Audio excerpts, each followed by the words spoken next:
Olá, saudações, saludos, sejam bem-vindas, sejam bem-vindos. Sou Leonardo Magalhães, escritor, crítico literário, bacharel em letras, servidor público. E esse canal é sobre crítica literária, dicas de leitura, desafios de leitura. E estamos no meio do desafio, né? Já lemos aí, estamos no processo de leitura do Homem Sem Qualidades, né? Do Musil, O Adolescente, Dostoiévski. Fizemos a releitura aí do Ano da Morte de Ricardo Reis, do Saramago, e vamos aqui para latino-americanos, né, hispânica latino-americano, o Rayuela ou o Jogo da Amarelinha, argentino, hermano, Julio Cortázar, que é um verdadeiro labirinto, né, desafio para o leitor que tem que ter paciência, né, o leitor tem que ter paciência, porque aqui a ordem dos capítulos importa, né, a forma como você vai ler, a ordem que você vai ler, então você lê uma certa frequência. Depois você pode voltar relendo em outra sequência, inserindo capítulos, né, naquela ordem que você leu a primeira vez. E a história vai ter algumas nuances, né? Então, assim, ele fala com a parte, ele não precisa ler, não, mas ele não ia escrever se não precisasse ler, né? Então você lê linearmente e depois você pode fazer uma segunda leitura. Nós estamos na primeira leitura ainda, né? Então a primeira parte em que é esse afé, esse caso amoroso do protagonista, que é o Oliveira, e a maga, né? A Lúcia ou a maga, que ele já começa o romance ele procurando a maga, né? Será que ele vai encontrar a maga? E aí, várias cenas em que você tem a alternância de primeira pessoa, eles pensando, o personagem pensando, né? Ou a terceira pessoa, que tem o narrador que vai apresentar os personagens, né? Só que isso não é fácil, porque ele vai inserindo trechos de diálogos, então você pega o diálogo no meio, né? Eles debatem muita literatura, muita arte, estão em Paris, né? Estão em Paris, na capital da arte. E eles conversam vários assuntos, muita coisa metafísica, muita coisa existencial, citação de Sartre, Simone de Beauvoir. Então, assim, algumas conversas até pedantes, né? As conversas de grupo de leitores, né? São meio pedantes. E a maga fica ali tentando acompanhar. A maga, que é a pessoa carismática, ali, turma com todo mundo. E aí começa a ter os ciúmes do Oliveira, né? O Horácio Oliveira, né? Então ele vai... Horácio Oliveira vai ter ciúmes, né? Tem outros intelectuais lá que frequentam, tem o Ossip. O nome dele é deixa eu notar aqui, Ossip Gregorovius. Olha o nome do cara. Eu não sei se isso é grego, se isso é russo. Ossip é russo, né? Muito bem, esse cidadão, que também é assim, intelectual, lá, um jovem leitor, cheio de referência à literatura aqui, tem um monte de referência à literatura, não só dos anos 60, né, que foi a época do livro, mas anos 40, 50 e 60, né?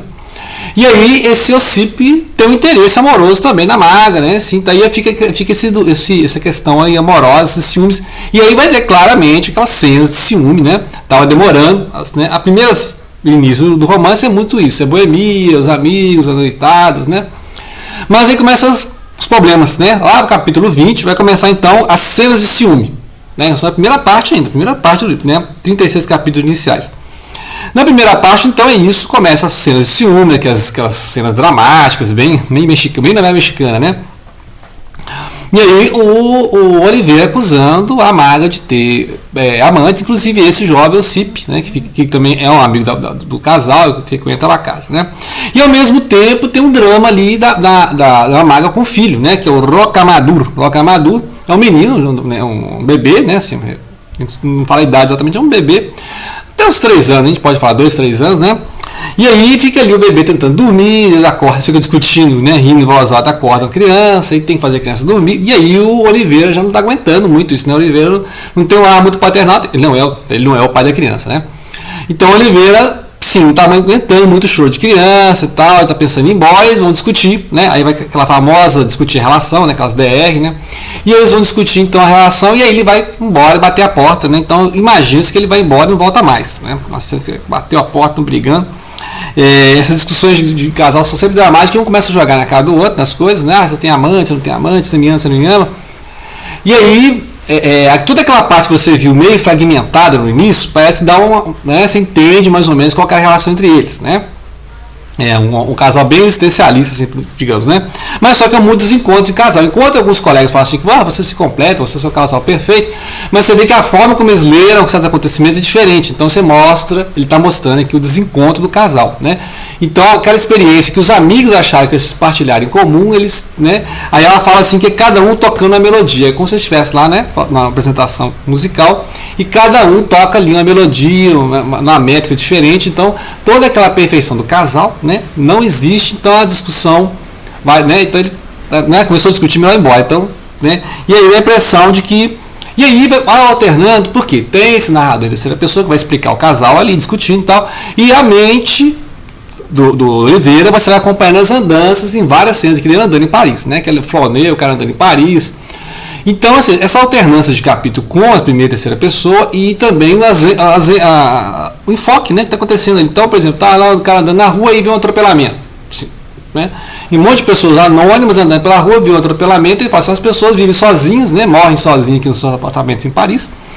E de repente elas se encontram num acidente, aí as pessoas começam a conversar, quem só conhece esse vizinho que foi, né? Então o senhor ali, que diz que foi um escritor, né, que foi atropelado na rua ali e tal, e as pessoas curiosas, transeuntes, vamos chamar a ambulância e tal, né? Então ele mostra como é que as pessoas que tem cada um seus dramas pessoais, né, que são solitários, assim, ficam ali sozinhos em seus apartamentos, por uma casualidade, uma fatalidade, se encontram nas ruas, né? Então ele fica fazendo isso, ele fica inserindo essas narrativas paralelas.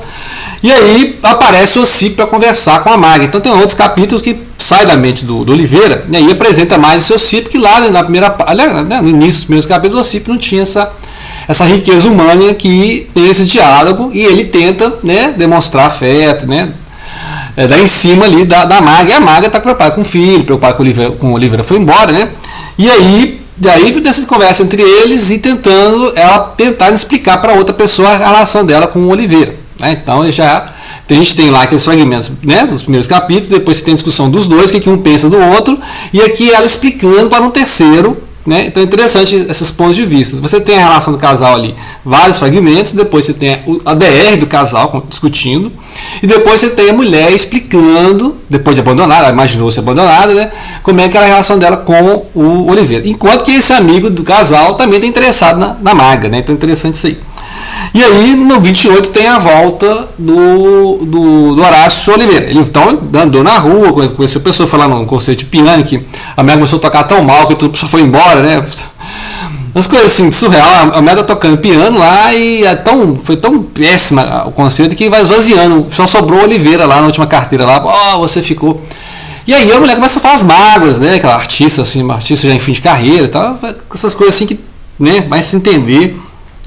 Como eu falei, um monte de narrativa dentro de narrativa, que aí depois tem, por exemplo, a volta do Oliveira, ainda tem o velho do apartamento, que fica batendo lá, não sei no que lá, que é um velho, né, no apartamento, que aí volta e meia tem a conversa deles, e aí, por exemplo, tem alguém subindo a escada, o velho do apartamento aqui. Então.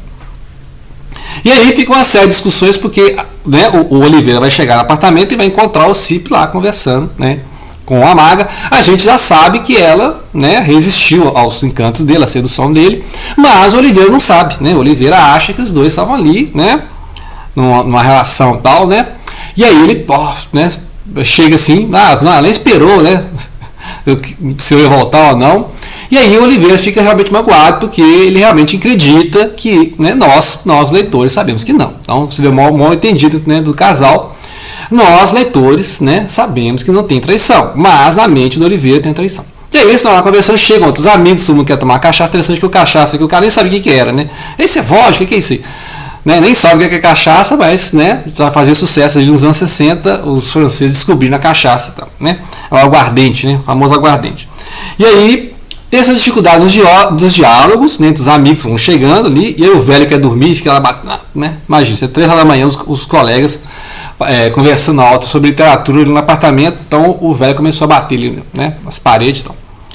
E aí, esses diálogos, você percebe a dificuldade das pessoas se chegarem num acordo, né, até que ele fala assim, é difícil conversar porque não podemos confiar nas palavras. Então as palavras, né, já que a palavra é a que carrega a comunicação, se você não confia nas palavras, né, então não faça literatura, não floreie, não faça metáforas, né, não venha com poesia. Então essas expressões a gente fala que a pessoa começa a enfeitar muito o diálogo e na verdade se perde o que ela quer falar. Então ela está fazendo a caricatura do diálogo, né? E é possível o diálogo, né? A gente viu que um casal não consegue chegar na conversa sem drama, não consegue. Então o casal ali começa a discutir, um vai começar, né? Uma coisa que parecia claro para um não é claro para o outro, etc. O que um viu, o outro não viu, né? Então é complicado isso aí. E aí, essa parte final aqui do 28 para o 36, que é a primeira parte, é um negócio assim meio aftergloom. Né? O que é aftergloom? É um negócio assim meio decadência, porque é o ápice dessa parte aqui é essa discussão. E aí o Oliveira volta aos amigos, e aí outra coisa meio trágica acontece, que não vou dar spoiler, já posso dando spoiler demais aqui. Mas acontece uma coisa meio trágica, e aí o romance fica meio macabro no final, fica uma coisa assim, meio o tom dele fica diferente daquele tom eufórico de juventude, de referências literárias, que tinha lá nos primeiros capítulos, até o 20. Eu percebi essa diferença assim, isso lendo linearmente, né, sem intercalar os capítulos finais, né, que a gente vai fazer nos próximos vídeos, que eu vou fazer a leitura também de uma forma que eu não espero, né, ou seja, que você possa intercalar capítulos. Então, ou seja, o final dessa parte é justamente o fim dessa temporada em Paris, porque na segunda parte, que é do lado de cá, ele volta para Buenos Aires. Aí tem outro casal, outros amigos, né? Que vai ter o Traveler, né? Traveler é um outro amigo. E ou seja, vai ter uma mudança então, de panorama, ele vai sair daquela artística Paris, aquelas discussões filosóficas, referências literárias, poesia, existencialismo sartriano, e vai voltar para a América Latina, vai voltar para Buenos Aires. Não sabemos o que aconteceu com a Maga, né? Então já vou dar um spoiler que não sabemos o que aconteceu com a Maga, que o início do romance já é ele procurando a Maga. Então a gente não sabe, né, que momento ele está procurando a Maga, se é nessa parte, né? Porque vai acontecer o acontecimento trágico, os amigos vão se dispersar, vai ter um tom meio mórbido, e aí acaba essa temporada em Paris, né? E aí vai ser a continuação lá, voltando para Buenos Aires, né? Então, você pode ler linearmente as duas partes, e a terceira parte você pode intercalar na primeira e segunda, que é o formato que ele já colocou aqui no início. Então essa seria a outra possibilidade de leitura, né?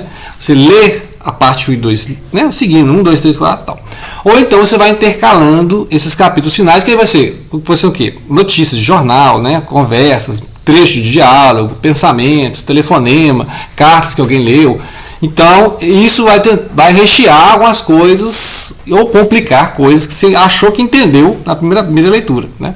Então, é um verdadeiro jogo com o leitor, essas alternâncias de estilo literário, alternâncias de gênero literário, prosa, poesia, alternância de foco narrativo, é primeira e terceira pessoa, é o pensamento do personagem, é o narrador, né? Tem gente que faz isso no meio o Saramago faz no meio da narrativa, né? O Saramago faz essa alternância no meio da narrativa, quando ele insere ali voz, né, a voz do pensamento, a voz falada, a voz do narrador, né, comentando os personagens. Aqui, pelo menos, ele fazia a separação. Você sabe, esse capítulo aqui está a terceira pessoa, esse aqui primeiro. Hoje em dia, o isso aqui já é meio pós-moderno, né?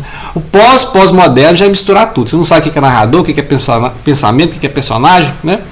Então, é um jogo total. Dos anos 60, a literatura experimental é isso, é jogar com a leitura, na estética da recepção. Né? Tanto é que ficou famosa a estética da recepção por isso, ou seja, o livro é para quem ler, né? O livro é para quem ler, as leitoras e leitores que vão tentar decifrar, né? Igual lá no A Noite de Inverno, né? Se um viajante à Noite de Inverno, que é do Ítalo Calvino, que é a mesma coisa, né? O leitor e a leitora são jogados dentro da história, então passa a se contar não só o enredo do livro, que são vários enredos, mas também a busca da leitora e do leitor dentro da história, né? Então, ou seja, o leitor é puxado para dentro do livro, né? Então é interessante como é que é essa estética da recepção, isso, como é que a obra é recebida, né? Como é que você lê. Então, você lê numa ordem, você entende uma coisa, você lê em outra ordem, intercalando, você... mas é isso que eu estou entendendo? Né? Então é esse jogo que o autor vai fazer com seus leitores, né? Que é o estilo aqui do Raioela, jogo de amarelinha, que é um jogo, está jogando com você, leitor, né? Então fica a dica, aguardem mais alguns vídeos que eu vou mostrar, né? O que eu estou entendendo, né? O que eu estou entendendo dessas leituras. Ok? Grato pela atenção. Não deixem de